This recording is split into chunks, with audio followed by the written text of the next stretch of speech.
나눌 이야기는 서울에 사시는 20대 남성분이 보내주신 사연입니다. 과연 어떤 사연일지 이야기로 만나보겠습니다.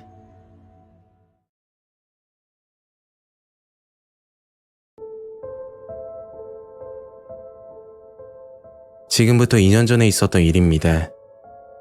피해를 입은 당사자는 아니지만 저 또한 잊을 수 없는 섬뜩한 기억으로 남아있습니다. 일단 제 소개를 드리자면 저는 큰 키에 체격이 좋은 건장한 남자입니다. 그러나 겉모습과 다르게 생각보다 겁이 많은 편이었죠. 그리고 2년 전 그날 밤 정말 무서운 경험을 하게 됐고 괴들람 있게 사연을 보내게 되었습니다. 그날은 친구 생일이라 남자 4명이 모여 강남역 근처에서 술을 한잔하고 있었습니다. 초저녁에 만나 저녁 겸 한잔하고 나서 2차는 조용한 술집으로 이동했을 때였죠. 그때 한 친구가 술이 너무 취했는지 인사불성이 되어 새벽 1시경 다들 자리에서 일어나게 되었습니다. 우리끼리 한 잔 더 할래? 아니, 나 아침에 일도 있고 해서 먼저 가볼게. 그렇게 친구들과 헤어졌고 저는 카카오 택시를 예약하고 기다리던 중이었죠. 큰 대로변에 손님을 기다리는 빈 택시가 보였지만 요즘 세상이 워낙 무섭다 보니 급한 일이 아니면 일반 택시는 선호하지 않았습니다. 저는 방배역 근방에 살고 있어서 넉넉 잡아 20분 정도면 집까지 도착하는 거리였죠. 잠시 후 택시가 도착했고 저는 뒷자리에 올라탔습니다. 택시는 출발했고 카카오 택시를 이용해보신 분들은 아시겠지만 예약을 하고 나면 기사님 정보가 뜨고 목적지까지 설정할 수 있기 때문에 기사님께 목적지를 말할 필요도 없었죠. 그런데 출발하고 5분쯤 지났나? 어디선가 비릿한 냄새가 나는 겁니다. 차 안은 어두워서 육안으로 확인하는 건 불가능했고 급한 대로 휴대폰 불빛으로 보고 있었죠. 제가 뒷자리에서 이상한 행동을 하고 있으니까 택시 기사가 말하더라고요. 손님 뭐 하세요? 뭐 찾으세요? 그래서 저는 아무것도 아니라고 대답하고 그냥 휴대폰을 보고 있었습니다. 이상한 냄새가 난다고 말하려고 했지만 왠지 까탈스럽게 보이기도 하고 조금만 있으면 내린다는 생각이 그냥 넘겼던 거죠. 그런데 그때 제 손가락 끝부분에 붉은색 뭔가가 묻어있는 겁니다. 육안으로 확인하기가 힘들어 냄새를 맡아보니 글쎄 피비린내가 올라오는 거였죠. 그제야 뒷자리 시트에 피가 묻어있는 걸 알게 됐고 분명 여기서 무슨 일이 생겼다고 생각이 들었습니다. 첫 번째로 택시기사가 가장 의심이 들었는데 카카오 택시의 경우 그냥 지나가는 택시를 잡아 탔다면 모르겠지만 예약하면 기사 얼굴까지 나오는데 설마 범죄를 했을까 하는 여러 가지 생각을 했죠. 빨리 택시에서 벗어나야겠다는 생각이 들어 아저씨 그냥 여기서 세워주세요. 그러니까 택시기사가 화를 내면서 말을 하는 겁니다. 아니 저희도 목적지를 생각하고 콜을 잡는 건데 갑자기 내려달라면 어떻게 합니까?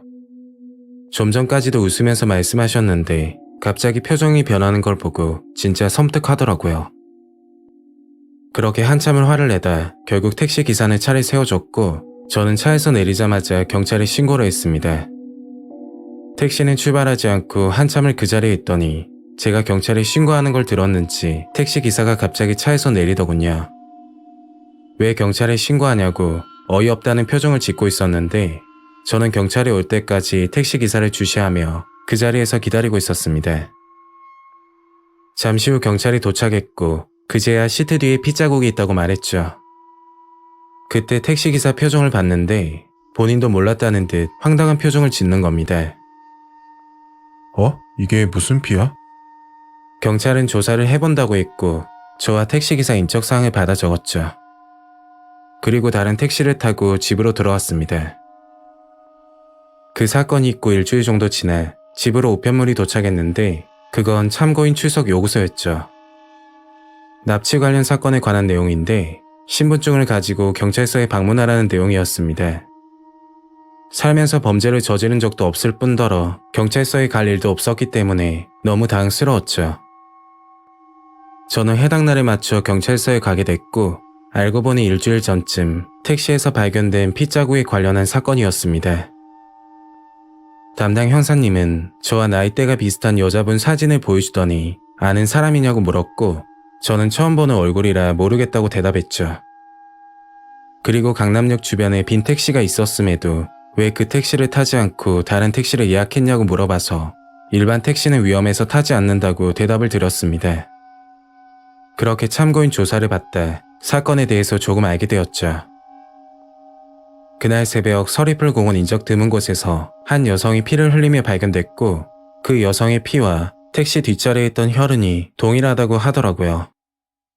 그리고 제가 택시에 타기 직전 범행이 일어난 것 같다고 말씀하셨죠.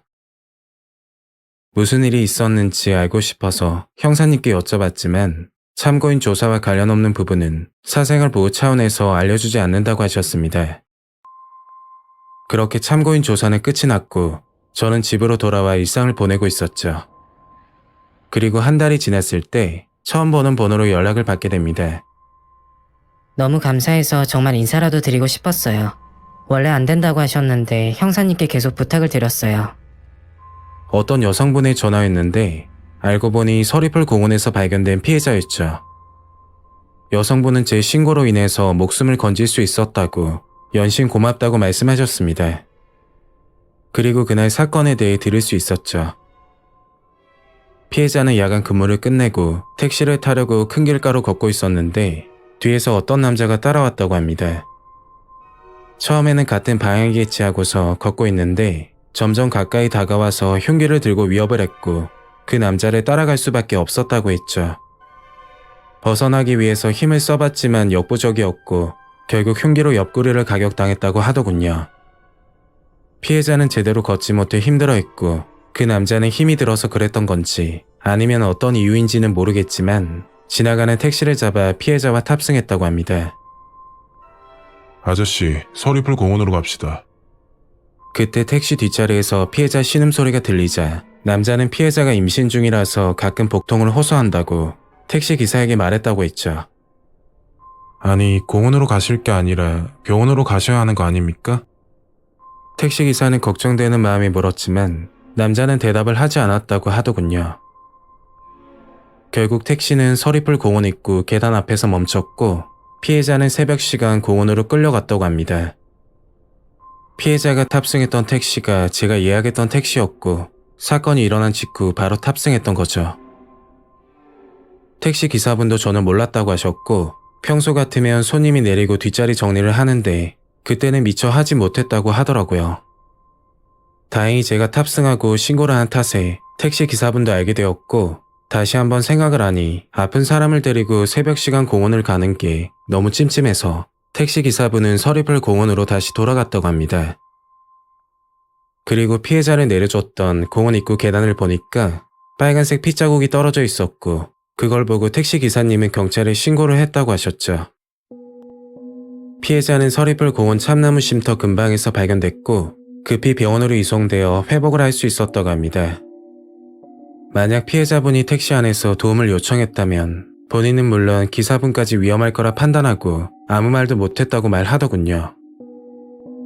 핏자국을 보고 단순 생리현상이라 생각하고 신고를 하지 않을 수도 있고 앞좌석에만 손님이 탑승해서 뒷자리에 있는 핏자국을 발견하지 못했다면 피해자분은 과다출혈로 위험해질 수도 있었겠죠.